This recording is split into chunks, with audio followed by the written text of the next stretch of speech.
Hello, we'll be seeing the second algorithm in CPU scheduling algorithm, that is shortest job first algorithm. In shortest job first, it is divided into two types. One is preemptive and non-preemptive. So we already know what is preemptive and non-preemptive. Hello, we'll be seeing an example for shortest job first preemptive scheduling. As the name says, the job that burst time that is having a lesser burst time is the process that is getting the CPU first here. Here we have to check both burst time and arrival time together. Before starting with the algorithm, we have to start maintaining a ready queue, which will be easy for us to write the Gantt chart. Now, during 0th millisecond, that means initially when we are starting with the processes, we have to see which is the process that came into the ready queue. Now, during 0th time, there's only one process, that is P4 with the burst time 3, that is present in the ready queue. It's present in the ready queue. There is no other process that has come during 0th millisecond. So we don't have to worry where we are, for which process we are giving the CPU. We can directly give the CPU to P4 since there is no process available. We'll directly start with the Gantt chart.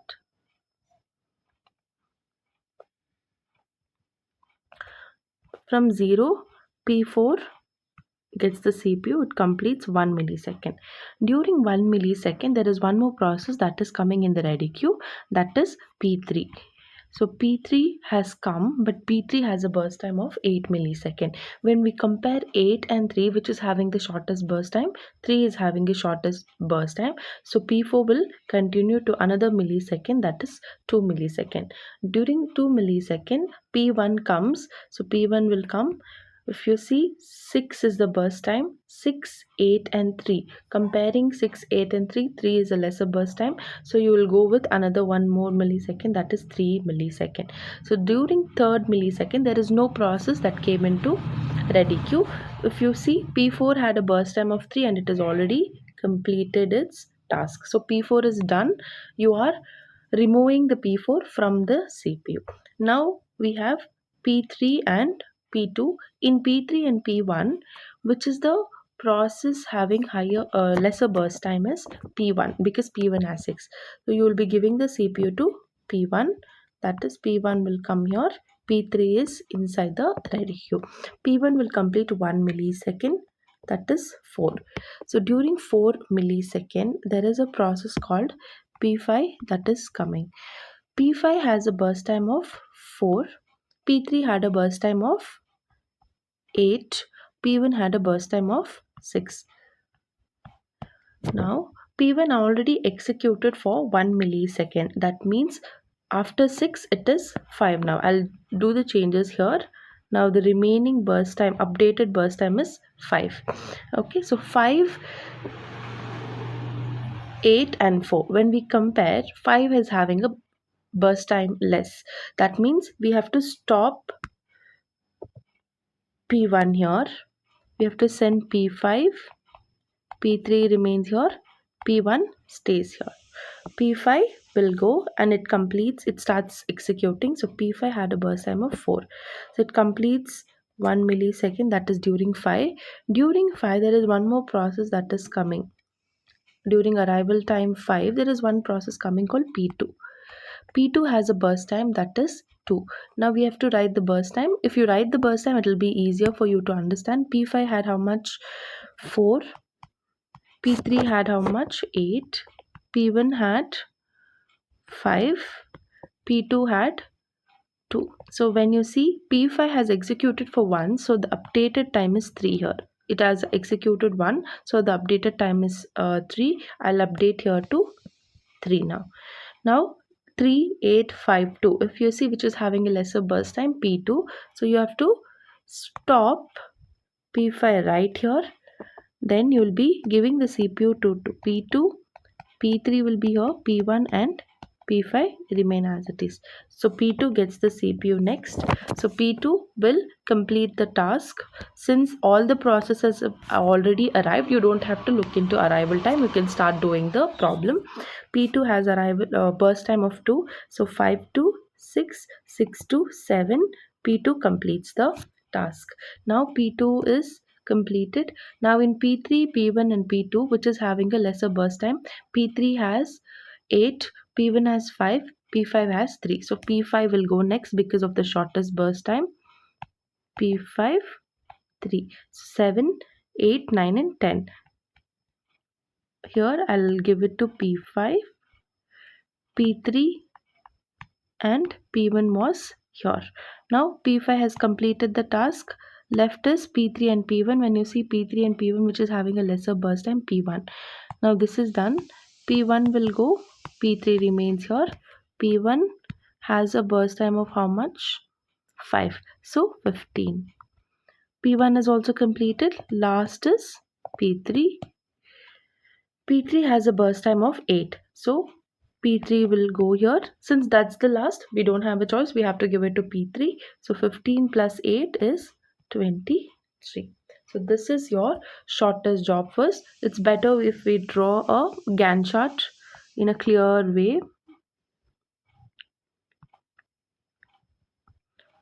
So P4 used for 0 to 3 millisecond. P1 4 millisecond, P5 5 millisecond, P2 7, P5 10, P1 15, P3 20. So this is the final Gantt chart.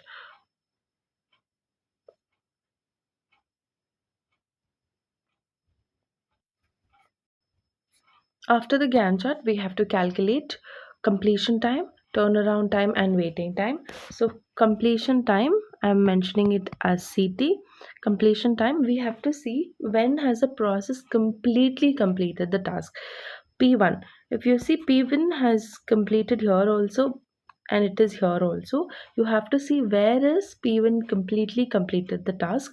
That is this, because P1 has completely completed the task and it has gone out of the CPU in this place. So my total turnaround, my CT would be 15.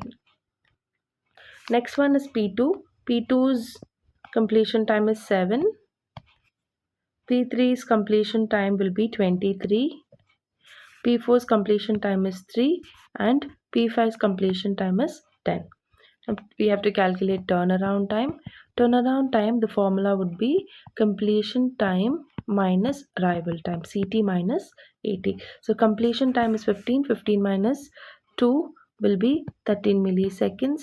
7 minus 5 is 2 milliseconds. 23 minus 1, 22 millisecond.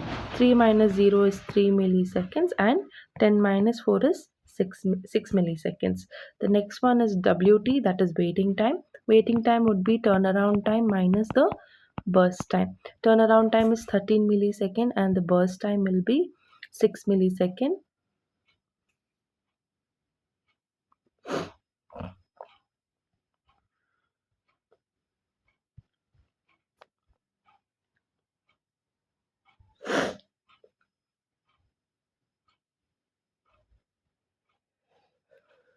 We'll start with the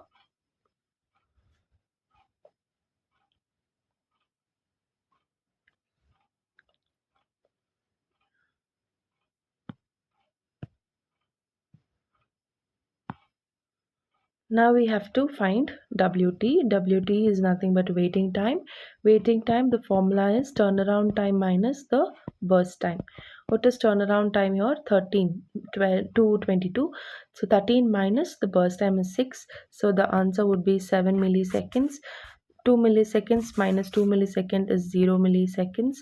22 minus 8 millisecond would be 14 milliseconds. 3 minus 3 is 0 millisecond and 6 minus 4 is 2 milliseconds. We have to find the average turnaround time and waiting time. So average turnaround time is 13 plus 2 plus 22 plus 3 plus 6 divided by 5, because the number of process is 5. The answer will be 9.2 milliseconds and we have to find the average WT 7 plus 0 plus 14 plus 0 plus 2 divided by 5 will give you 4.6 milliseconds. This is shortest job preemptive scheduling.